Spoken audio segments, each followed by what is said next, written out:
Hello everyone and welcome back to Imperial Lates Online, our digital late series for adults. This week we're exploring all things connectivity and we're excited for you to be joining us back in our virtual artist studio tonight. So taking us through our postcard making workshop today are the wonderful illustrator, artist and creative producer Hannah and Mimi, a PhD student here at Imperial College London. They're going to be guiding you creating a beautiful postcard from recycled materials and talk about how we communicate and connect with each other. So I'll let them introduce themselves properly in a minute, but before we get started, just a quick reminder of what you'll need tonight to get involved. So you need three things, so beautifully put by one of our producers: stuff to stick, so things together with glue, blue tack or other; stuff to chop up, so paper, fabric, packaging, wrapping paper, anything you've got lying around really; and stuff to chop things with, so scissors, craft knives, etc. So just make sure you're careful with those. And anything else you might want to add to your postcard. Could be pom-poms, could be leaves, could be anything really. What you don't need to know is anything about crafting. We're just here to relax and have a bit of fun this evening. So as we go along, we'd really love to hear from you and see how you're getting on during the workshop. So make sure you post your creations on Twitter or Instagram using #ImperialLates and comment any questions or thoughts you have in the YouTube chat and we'll pass those on to Hannah and Mimi as we go along. So as always, please just make sure you keep it clean and respectful for others. We'll be removing anyone who's offensive, explicit, or otherwise just a little bit disruptive for everyone else. So do just keep that in mind. So just let's get started. I'm absolutely delighted to introduce the wonderful Hannah, who's going to be leading your workshop this evening. So have fun, everyone, and over to you, Hannah.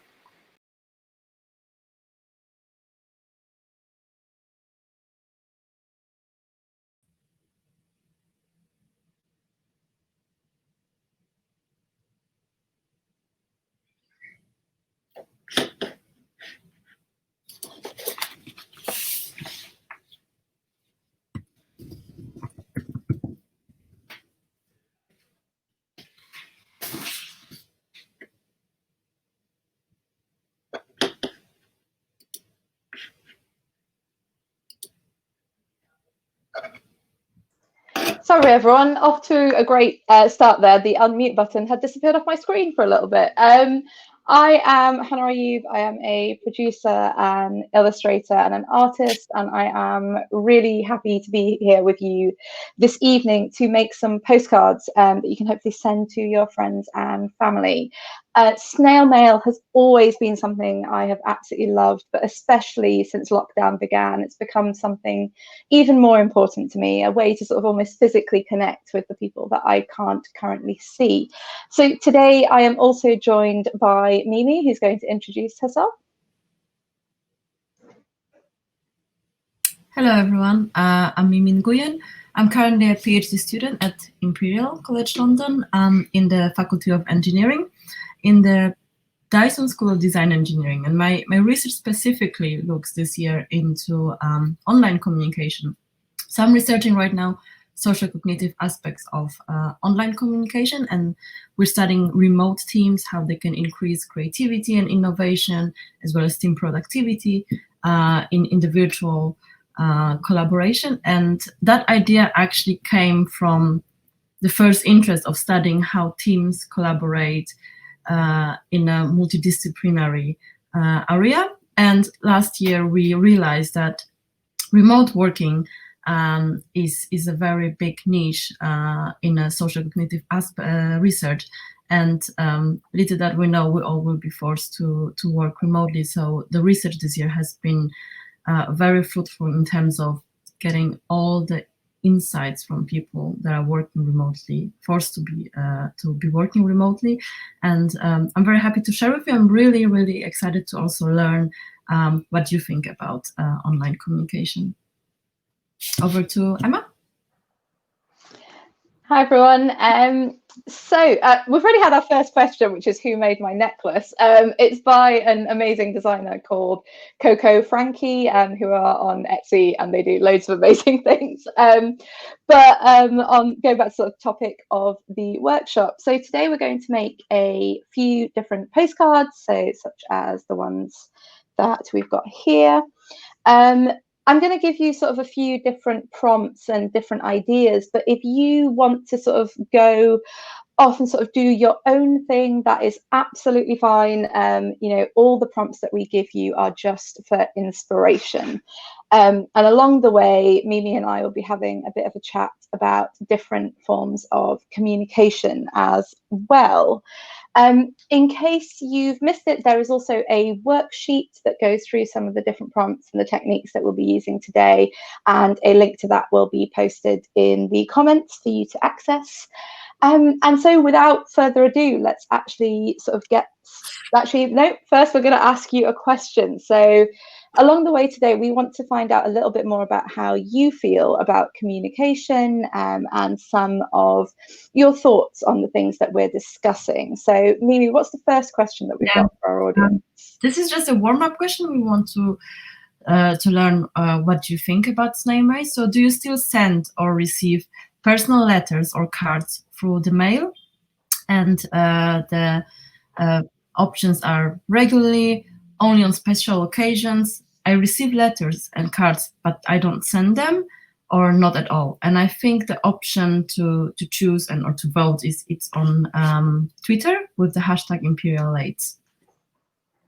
Brilliant. Thanks, Mimi. So please do sort of drop over to Twitter. And again, I think the link will be in the comments on the YouTube stream, and let us know your answer to that question. But in the meantime, we're going to actually start making some postcards. So the first thing that you need to do is get yourself some cardboard. So I've got sort of a cereal box here, but you might have a cardboard box that something's been delivered in, the sleeve to a ready meal, a pizza box. You know, there's lots and lots of different options here. And in terms of sort of size, there's a few different options. A traditional postcard is normally about 4 by 6 inches or 10 by 15 centimeters. But it's absolutely fine if you want to go a bit smaller or a bit larger for your postcard.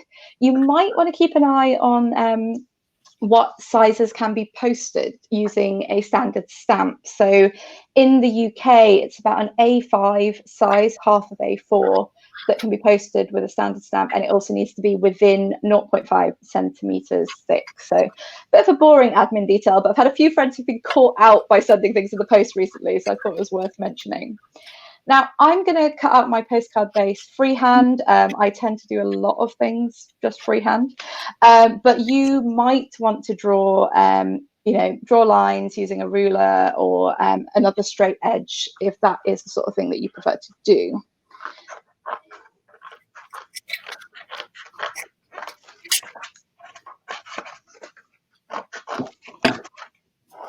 So, Mimi, whilst we start to do this, do you want to tell everyone a bit more about your work? Yes, I also started to do some postcard. Yes, so as I mentioned, my research started as a study, particularly into multidisciplinary collaboration. So how teams collaborate and how can we help these teams to collaborate if we have people coming from different disciplines. So, for example, even if we look at the tech team, for example, we will have a software engineer, we will have a back-end person, a front-end person, a Scrum Master, and everyone has his own role and his own experience building that. And from my own experience as a person who worked before as a product owner in a gaming company and in financial services, I realized that the best things come where we have a nice mix of people coming from different disciplines, but then that increases a lot of chances of misunderstandings, of arguments and stuff. So that was the beginning of the research. And last year when I was getting more involved, we realized that it's all about communication, and it's the most vulnerable one is actually the online communication, because there are a lot of aspects of the way how we speak, how we build the shared understanding with other team members, actually can influence the team performance at the end. And we started this year a qualitative study when we do long interviews with people from different industries to just learn how are their reflections, how are their emotions about communication. And already now, when we started, I just learned that there are different modes of communication. So we can't speak of online communication if we don't divide them into, like, it's called like the ecosystem of how we speak. So in the research, that would be divided into 4 modes. That the one we know is the synchronous interaction. So basically face-to-face meetings, when you are here in the same room with me and we're talking and discussing. And another one is synchronous distributed. So it happens in the same time, but we are in different places, in different rooms. And that's basically video conferencing. And we can see that not only in how we work, but let's, for example, my background is in Vietnam, so I can see now my mom is being very involved in video conferencing and chatting with our family in Vietnam, which back then was impossible. You have to have this scrap cards to call Vietnam. And the next one is asynchronous distributed, which is we're in a different place and in a different time zone as well. And that's basically emails or Slack. That could be letters, actually. Yeah, I was thinking that as well. I really like to compare this ecosystem and try to use the modes or kind of scientific terminology for that, but what it actually means for us. So that actually means letters or for example, emails or SMS. And another one is asynchronous interaction, which is actually in that case, it means file management. So for example, Dropbox, or you can share photos with your family on iCloud, and it's in one place, but it's actually happening in different time zones. So when we understand these different modes, we can research each of them specifically and understand what are the needs, how do we build trust based on this mode. So we can go in detail with that, how we build trust on video conferencing calls, how we build trust, for example, in letters or in emails, or how do we build trust in instant messaging, which is one of the big thing, and it's kind of a fascinating topic for me, instant messaging, and which we'll talk about emojis as well. How our brains work because of this mode of communication, and how we share information and build trust with each other in instant messaging. And yeah, with letters, that's very interesting that you said that you saw a spike in so we'll talk a bit more about that in a little bit, but I'm just going to get everyone onto the next step of the postcard making first. So if you've got your blank ready, the next thing to do is to start rifling around in some of the material you have and try to pick out some interesting colors or patterns, and then cut out some repeating shapes. So I might actually show these on my main camera. So you've got this one, which is sort of different circles, which are all sort of repeated and cut out of different materials, or this one, which is lots of different little hearts. So you might want to choose circles, you might want to choose squares, hearts, anything that you can cut out that's quite simple. I've done sort of quite, sort of repeating grid, but don't feel like you need to do it neatly. You could sort of dot your circles all over. You could cut out lots of different shapes if you feel like that. Really do sort of go wild and have fun. And if you're looking around for patterns, that you can find them in so many different places. So got a few sort of different pages from magazines, the bag that my latest prescriptions came in. And one of my favorite places is the inside of envelopes. So this is from Inside an Envelope. That's another one from Inside an Envelope. And there's another sort of little scrap there as well. And you find these really sort of intricate patterns on the inside of the most boring mail, I find, like bills and statements and things like that. So yeah, start cutting things out, start arranging them on your postcard, and when you're happy, you can start sticking those down. Now, before we start talking a little bit about snail mail, we have got the answer to the poll over on Twitter. So should we have a quick look at that? Might take a few seconds for that. There we go.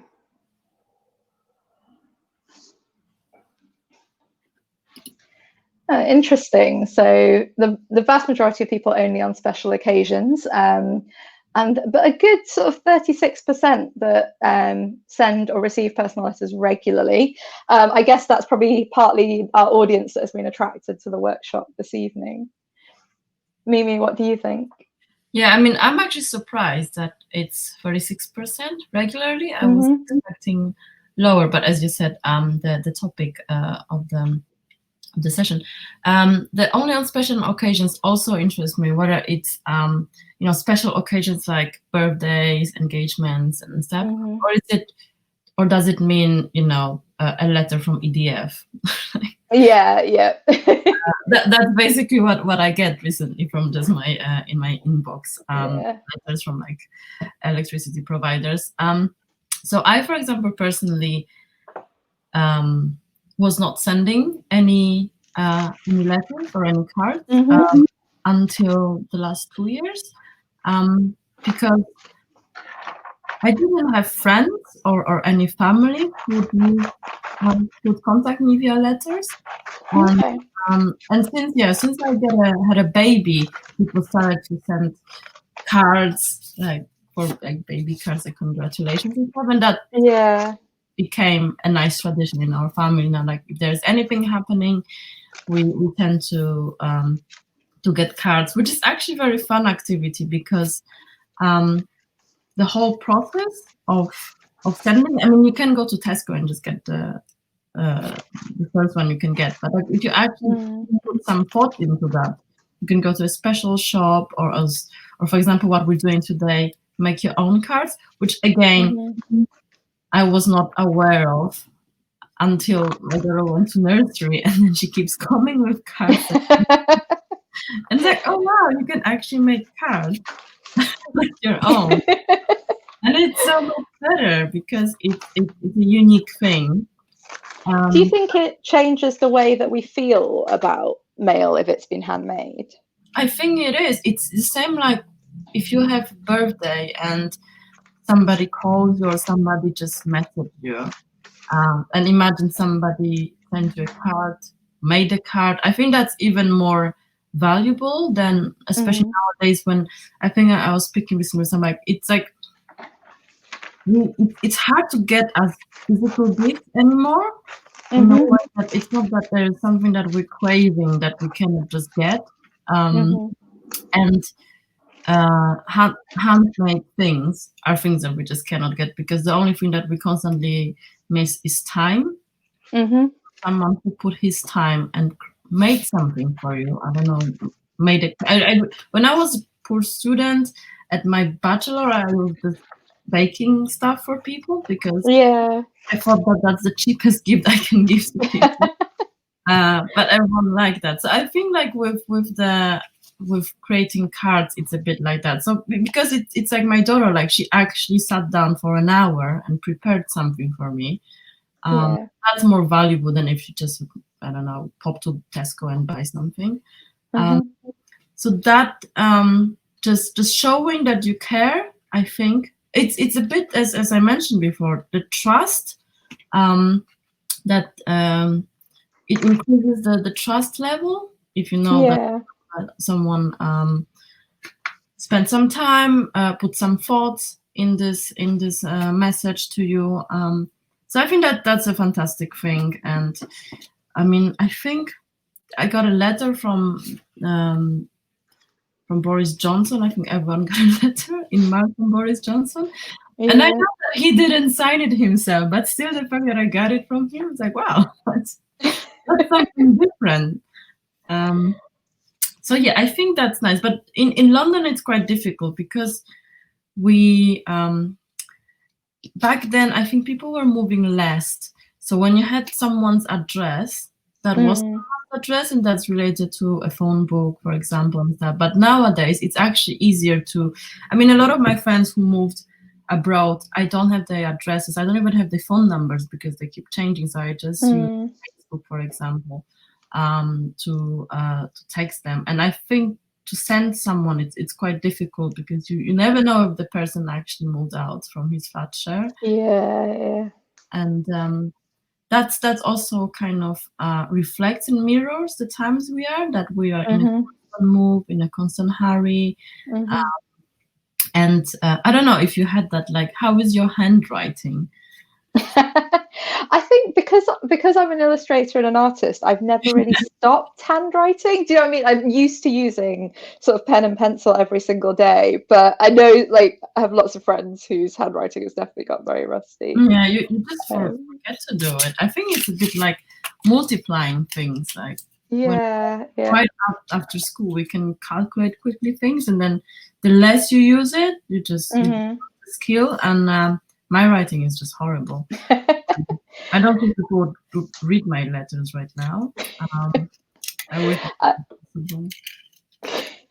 I was just going to quickly say, if anyone is, creating something that they'd like to share with us, if you're on Twitter, you can post it with the hashtag Imperial Lates, and then we might actually be able to get some of those up on screen.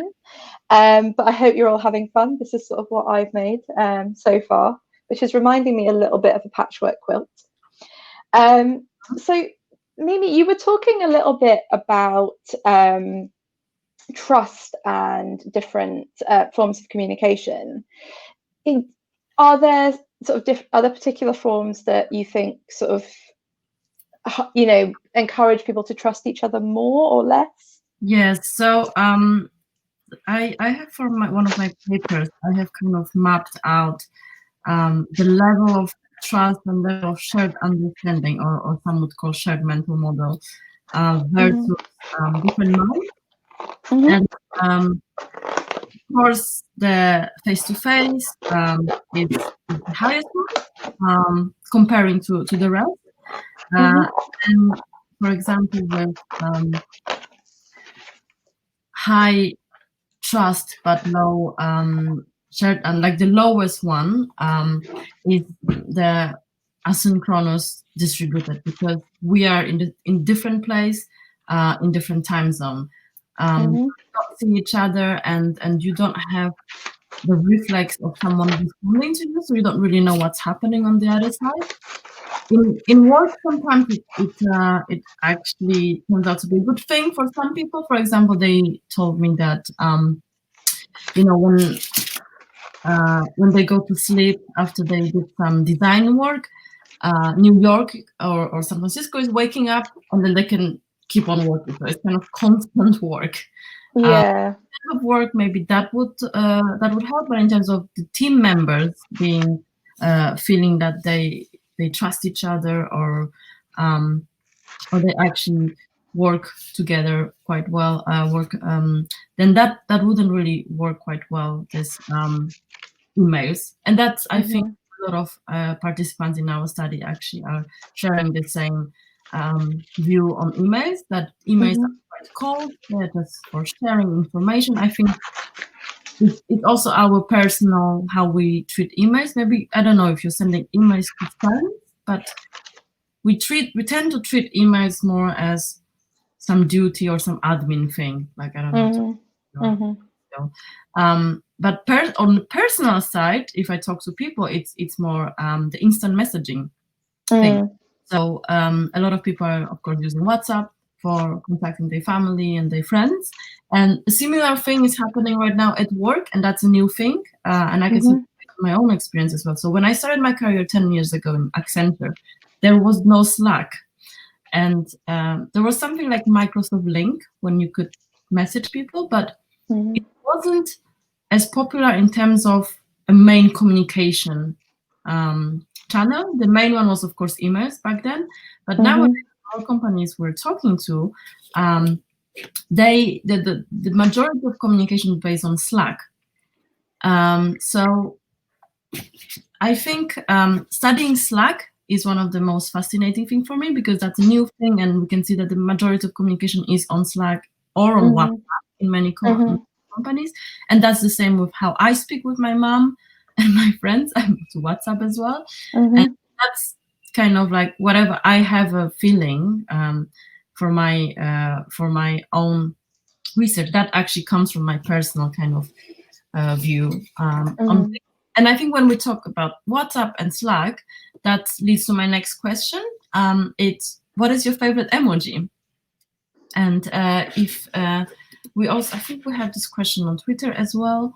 And if there's no choice to put, so it would be great to just type, I think, as a comment, your favorite emoji, and we can have a look. I'm really curious because I tend to have my 5 favorites. I think one of my favorites is the face palm emoji, just because I use it way too much. So whilst people are answering that, we've also got a couple of images on Twitter already, which I'm really excited to see. So maybe we can get those up.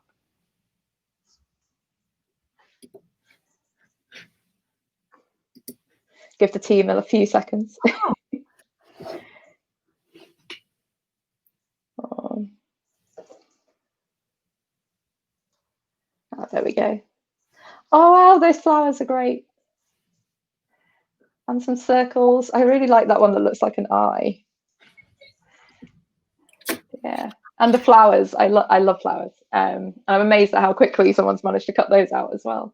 Oh, thank you so much for sharing, everyone. That's been really nice to see. We'd love to see more creations as we sort of go through the workshop, so do keep sharing those. So if you are still working on your sort of shapes postcard, that is absolutely fine. Feel free to keep going. Feel free to create more sort of along a similar vein.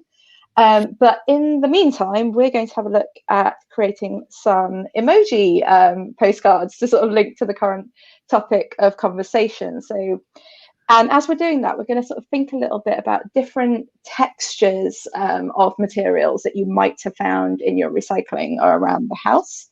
So we've got one sort of emoji postcard there, which uses a few different materials. So there's some more of that sort of the stuff that I found inside envelopes. And then we've also got some shiny bubble wrap, some cardboard, and a bit of junk mail that I managed to find as well. This one here is just use some sort of scrunched up paper. So that's the other thing. If you want to sort of create texture, I will quite often just sort of scrunch something right up into a ball, open it out again, and then cut it up. And then we've got some sort of corrugated cardboard that I added some color to sort of bring out the texture. And actually, this is probably another one of my favorite emojis, the sort of face with the hearts around it. Yes, so as you're doing this, I think the main thing to point out is, so you'll need to take some time to cut out another postcard blank, but also think about how to break down that emoji. It could be your favorite one. It could be one that you think is going to be a bit easier to make, or you could just make something up completely. Like this one does not really exist as an emoji. So yeah, think about shapes, cut it down into simple shapes, and then add those together. But as I was saying, if you would rather just keep on with your repeating shapes or create something completely different, that is absolutely fine. Just have fun. So I'll start sort of creating an emoji one, but Mimi, so you've done some research on emojis in Slack, I think. And what have you found with that?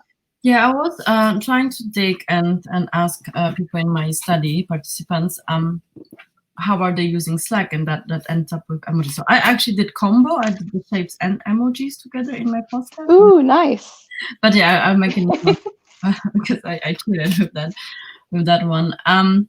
Yeah, so I learned from one of the participants, for example. So how do you guys build the trust and shared mental model in your team?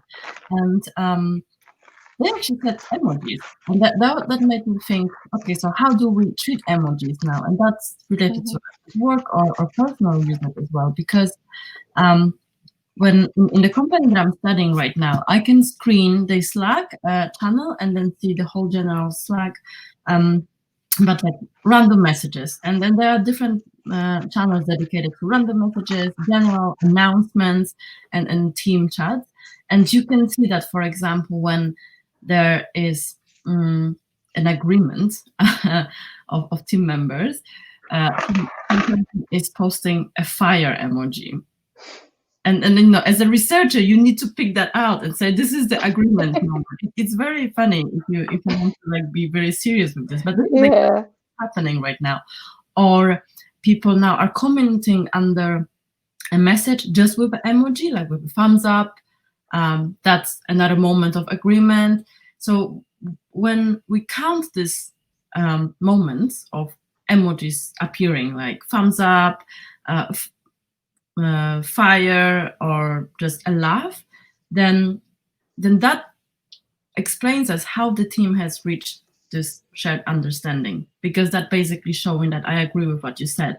But for me, it's more interesting to look into why we became so short in the way we share our information. So, for example, maybe back then I would type haha, but now I would type an emoji that is laughing. And I think this activity with this postcard will actually show a lot for us. So I'll try to finish my one. But as you said, like if you receive a letter with people writing to you, let's say 5 pages. I mean, when I was in middle school, I used to write letters to my friend. That literally were pages of just random stuff.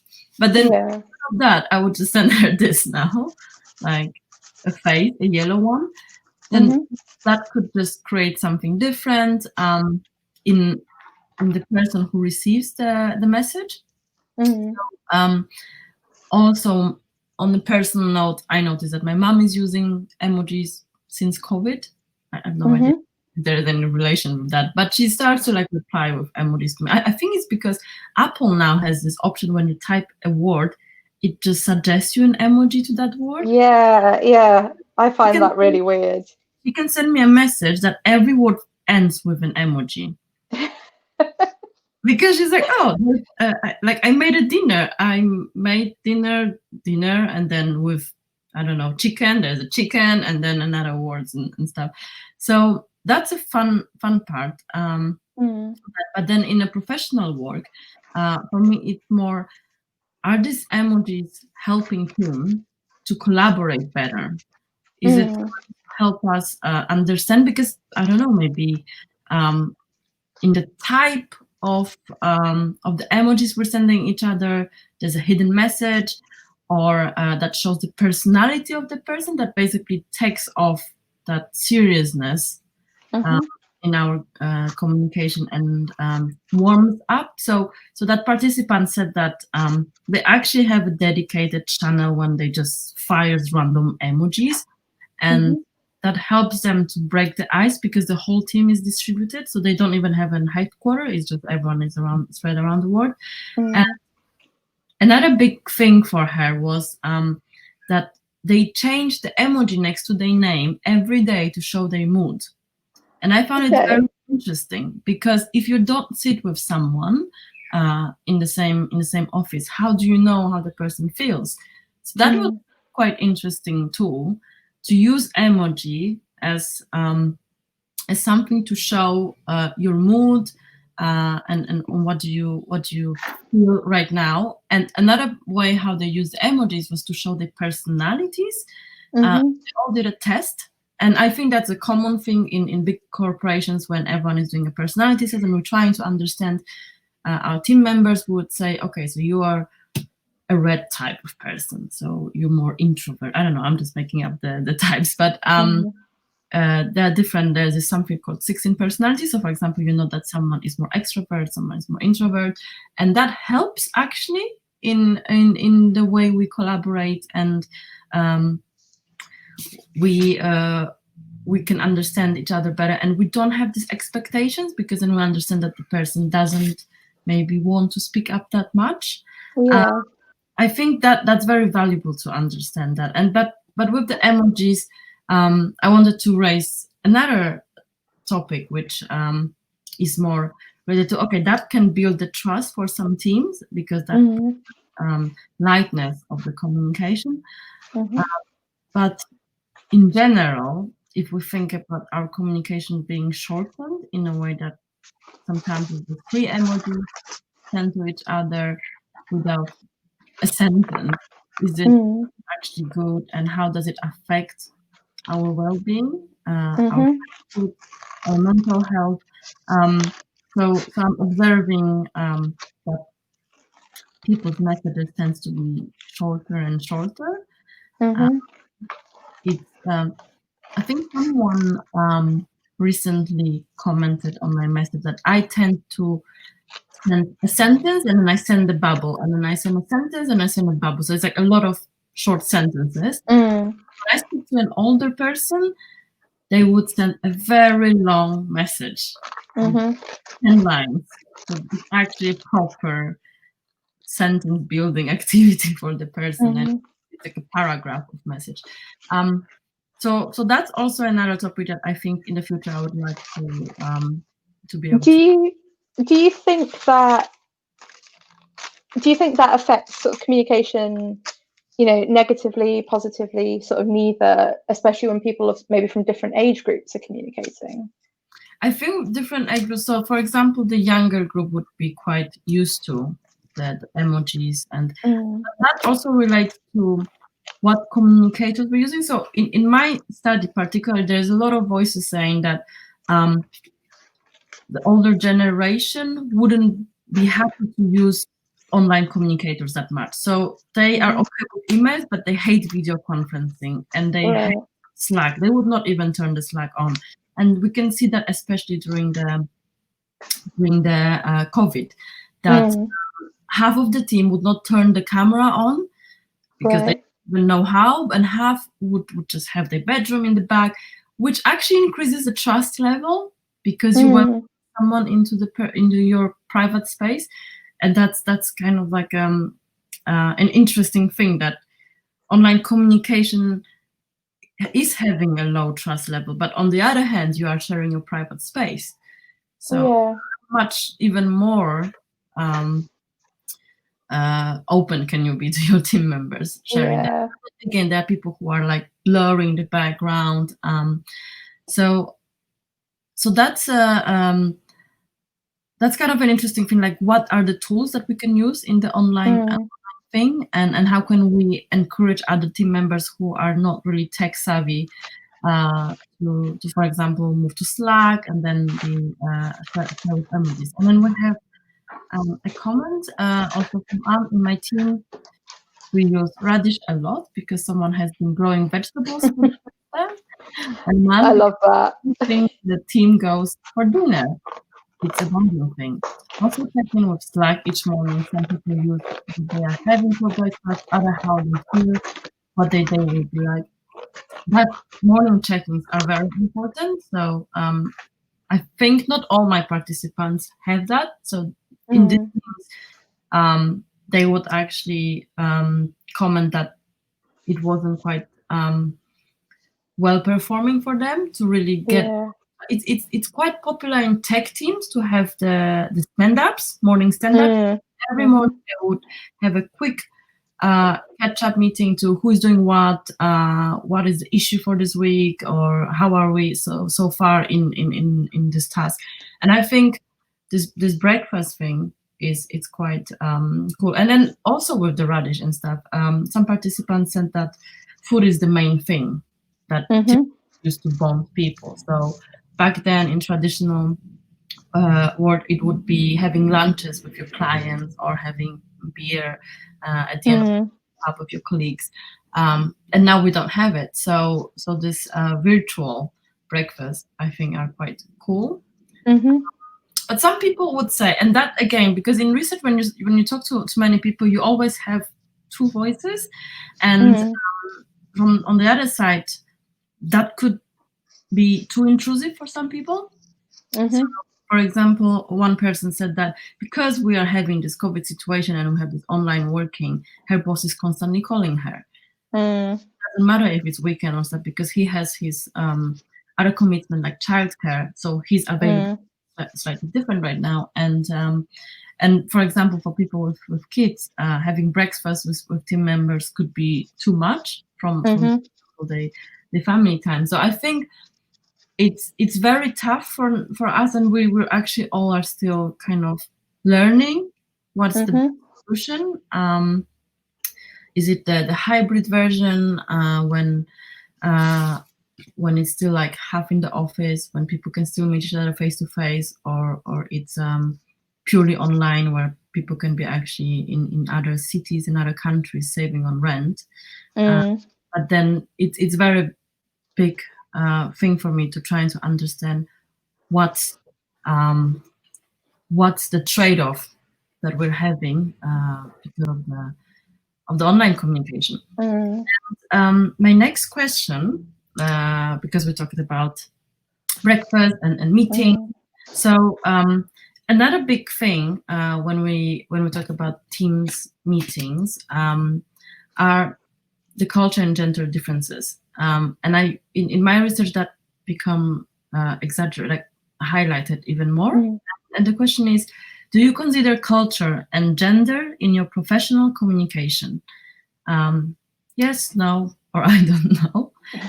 I'm just curious because I have different results from the study, and there are a lot of studies are showing the impact of having multicultural and heterogeneous teams. So that'd be quite interesting to learn. Okay, well, it'll be interesting to see what people's responses to that one are. Sorry, someone said they're impressed that I can listen and create at the same time. I try my best. I don't know, do we have anything else on Twitter to show? Oh no, we haven't yet, but it's nice to see lots of people's favorite emojis in the chat though. The cat with the sort of heart for eyes is probably one of my favorites as well. And the sunflower, we've got sunflowers growing in our garden at the moment, so I quite like those. This is probably another one of my favorites, which is sort of the flame emoji depicted very artistically here, obviously. Because I think you mentioned that earlier, Mimi, like it's something that me and my friends definitely use to sort of depict success. Like, you know, you're on fire today, that's amazing. And I also did another sort of little like blushing emoji that's very shimmery. And sort of, you know, we've been talking about sort of textures and things, that the face on this one is actually the inside of a bag that some coffee beans came in, which it still smells of coffee. So if I do send that, it'll have to be to a friend who actually likes coffee. To send actually a postcard that smells nice. Yeah, I quite like getting things that smell nice. So yeah, I mean, when I was younger, there used to be like scented letter paper and things like that, which was always fun to get. Okay, so team says there's 2 more pictures to share, so shall we have a look at those quickly, and then we can sort of keep creating? Oh wow, I love that. That's really nice. I love those patterns and how they've been picked out in different shapes. Oh, some really nice sort of different shapes and patterns there as well. I love all those circles in the top one. Cool. Thank you, team. That was great to see. Yeah. Sorry, go on, Mimi. Oh, wow. Because that's the one I use the most. But then I just read in comments that someone said that a lot of people are using these emojis if someone passes away. Oh. The crying one, because I feel that it's just some older people because they don't. I think they just think that it's a crying emoji instead of a crying. Yeah. So that's interesting to see how different age groups are using, are also understanding the emojis meanings. I also learned recently that the one that looks like a poop actually was supposed to be chocolate ice cream, which I didn't know. Yeah, interesting. The one that I find funny is I have quite a few friends whose parents think that the puking emoji is showing envy because it's green. Oh wow! Even though it's throwing up.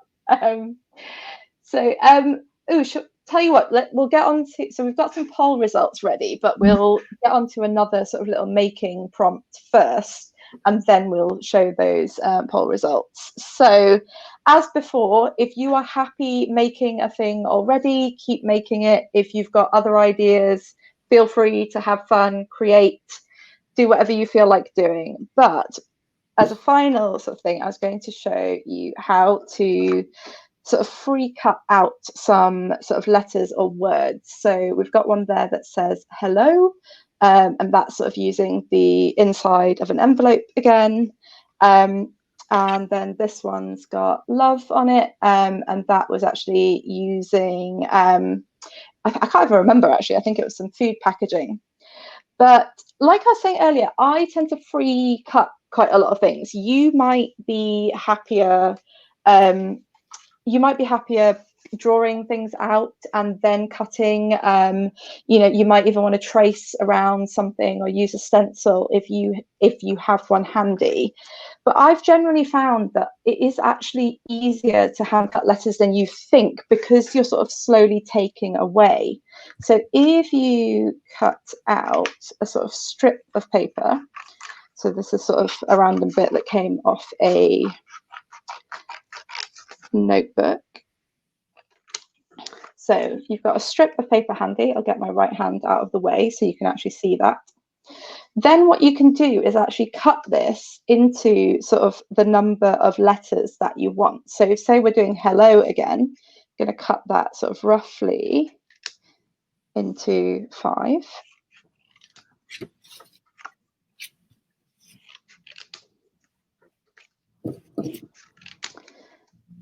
And then with each block, you can think about what you need to take away from it in order to create a particular letter. So to make a H, you want to take out sort of those 2 notches at the sort of bottom and top.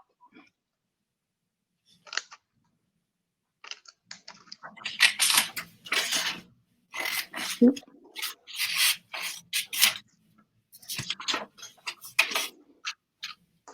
And then you have an H. And you can do something similar for your E, so you can cut in 2 notches. L's are really easy because you just sort of cut a bit off. And as you might have, you can also make some letters simpler than they actually are. So with both of these two, try and actually get these so that they're a bit more visible. You'll notice that I haven't cut the center out of the O. Most people still recognize the word, and I quite like the effect as well. So maybe have fun cutting out some more complicated shapes or cutting out some letters or words. You could even just do one giant initial. But whilst we sort of start doing that, I think we've got a few more pictures to show and also some poll results to share.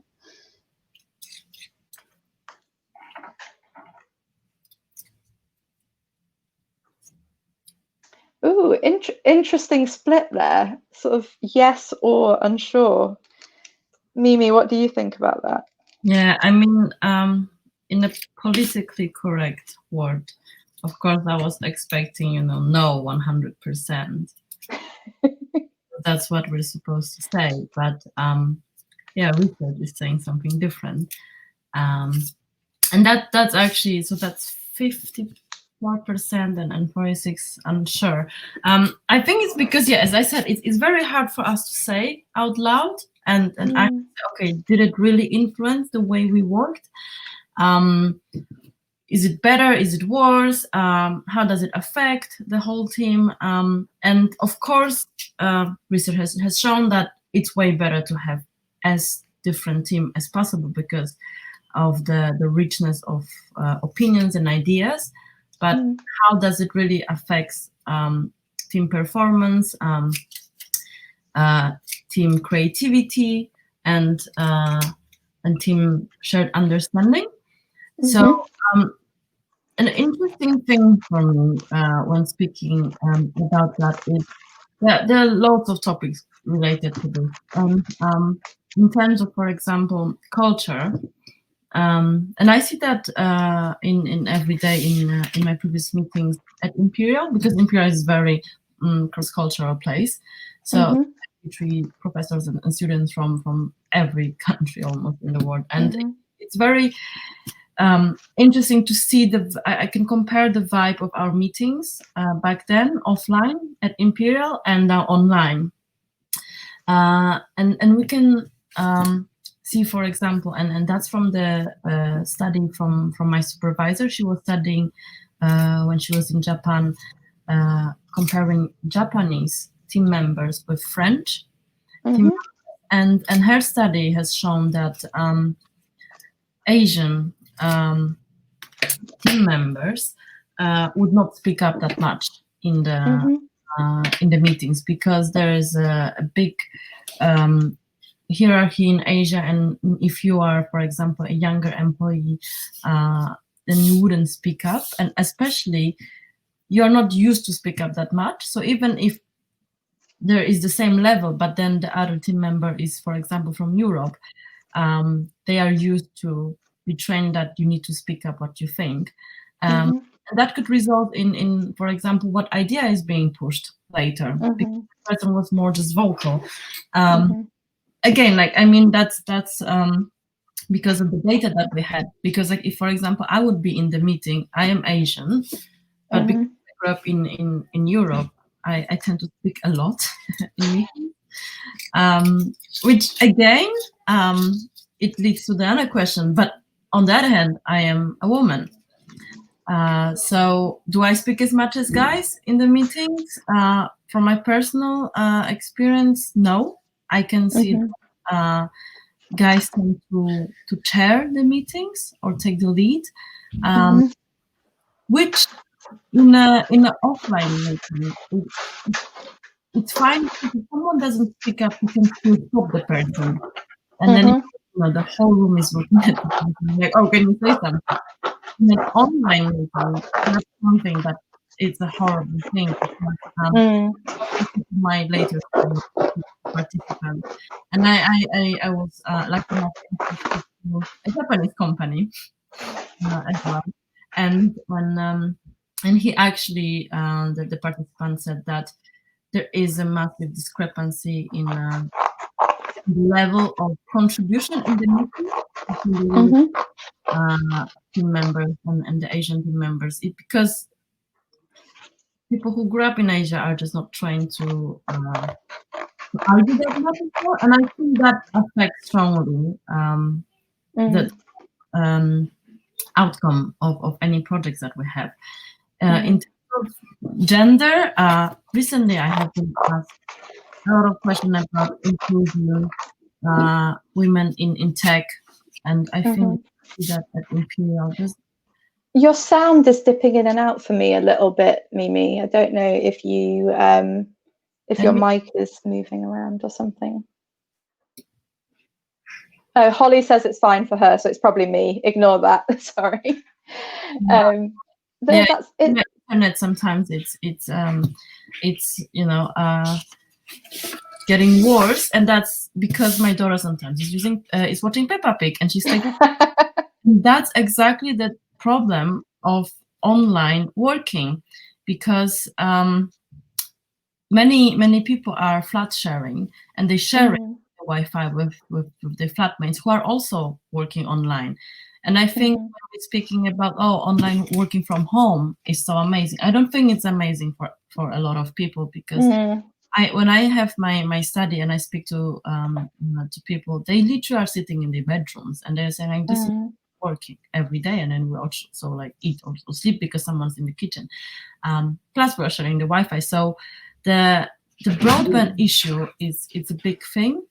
And I think having this topic kind of discussed more widely than asking leaders, it's the wrong thing, because I did have participants who are managers or C-suite level people, and they are saying that working from home is amazing for them. But they were interviewing with me from the garden or from the dedicated office in the attic. So I think that depends on different levels and different conditions that you have, if you can actually work online or not. Yeah. How was for you the online? So I'm freelance, so I've actually been, I was all set up ready to sort of work from home before COVID hit. I think the difference for me has been in choice. So beforehand, I could choose to go to a cafe, to the library, I wasn't sort of stuck at home, whereas it's been a bit of an adjustment to sort of change the way I work in that way. We actually don't have much. We've only sort of got 5 minutes left, so I think you had one last question for everyone, didn't you, Mimi? And that's related to what you actually said, that you were like before in cafes and stuff. So I would like to ask the audience, how do you feel online communication affects your well-being? And I think we have it posted on Twitter as well. If we, do you want to discuss? No, do you see? Yeah, I'm just having a look at some of the chat comments. So Phoebe said that their online communication is very tied to their well-being, and they've curated their social media so they're able to reach for support. And I think that's something that I've, like, since lockdown began, started paying even more attention to, sort of being very careful. Like if someone's regularly posting things that just make me feel anxious or sad, I think twice about following them. And I think that's separate to people who are doing activism, but I still think that we all need to sort of protect ourselves. Yeah, it has both good sides and bad sides. And during the last 6 months, are learning, as you say, how we personally can cope with that. Can we unfollow someone? And the same with in a workplace, what is the level of privacy that we want to share with people or not? Like, how much do we open ourselves to our team members? I think we all will adjust, and even till the end of this calendar year, I think that will be a big challenge for everyone. And with the well-being itself, I hope that we will be able to build more tools, for example, to help, for example, as someone said, a curated social media, so that she's able to reach for support, because we look into the good things, but then we forget that there is a lot of other matters that could be forgotten. And this is the call. And also, again, this increases chances for therapies that are online. We haven't discussed that big topic right now, and I think one of my colleagues at Imperial is actually researching helping people with stuttering, but using VR. That's really interesting. That's very relevant in COVID as well, because you can go to a therapist. And it's as every crisis, it actually opens up doors to a lot of different industries. I think something for me that I've been thinking about a lot is, so I have some health problems that mean that I have issues with my energy levels, and sort of going through COVID, it's made me think about what can I do online, so then I can save my energy to see, the people I love, rather than rushing to a meeting, and having to sort of go across London to get there. But on a nicer note, we've had a question about who are we sending our postcards to. So Mimi, who are you going to send yours to? I think I'll send it for someone in Poland, to one of my friends, which I think that would be the girl that I said that I had a face when I was sending letters to her, but then we just used Messenger, and I think that would be a big surprise for her. And again, I think the address would be her parents' home, but at least she'll get it. Well, hopefully she'll still get it. That parents still are in the same place. The address. I found that, so I live with my parents now, but when I didn't, they'd often get mail for me, which is quite nice. I'm probably going to send mine to one of my best friends, who I think has sent me 3 postcards in a row, and I definitely owe her something. Although I think she might be watching this, in which case I've ruined the surprise. But I've got plenty of friends who I sort of owe snail mail to, and I've sort of, including the example postcards I made, I've been sort of waiting to post those out. Oh, and we talked before, you should send them with some nice smell, like you have one. Yes, perfume or something. Wow, so that's I think we're pretty much nearly at the end there. So if anyone's got any, probably don't have time to show any of the photos now, but please do keep tweeting your photo. Oh, we've got time, so we're going to go some last few photos before we say bye. Oh, I love that yellow. Those are really nice colours. Nice. Those almost look like spirals. They're really nice. Yeah. Oh, and the crying emoji. Yeah. Oh, is that yours? No, that's not, but it's a very Oh, nice. yeah, they're very designery. Ooh, I like that one. A winking face. I use the winking face a lot, actually. Oh, well, thank you so much, everyone, for joining us. I've had a really nice time. I hope that you all have, and I've learned a lot from Mimi whilst we've been chatting as well. So I guess it's time for us to say goodbye and hand back to Emma. Thank you. So bye, everyone. Bye, everyone. Thank you so much. Thank you so much, Hannah and Mimi. That was fantastic. I've been trying to make it long as we go. I won't show my slightly cobbled together version to you, but I hope you all had a great time. And thanks so much to you all for sharing your postcards and your questions and your thoughts of your emojis on YouTube. We've loved seeing what you've come up with. So before we go, we'd really just love to hear what you thought about this event. We really want to do stuff that you want to come to and that you enjoy. So if you could take a couple of minutes to do our short survey, which there'll be a link to in the chat, we'd really, really appreciate it. And if you desperately don't want this week's Imperial Lates online events to end, like me, there are still 2 events that you can join tomorrow. So one discussing how we can reimagine transport and the future of that, and a cyber edition of our very lovely Publis quiz, run by the ever energetic and hilarious Steve and Maeve duo. Hope you can join us then. So all that's left for me to say this evening is another huge thank you to the amazing Hannah and Mimi, everyone behind the scenes, and you all at home for taking the time to make with us tonight. So see you next time and have a lovely rest of your evening.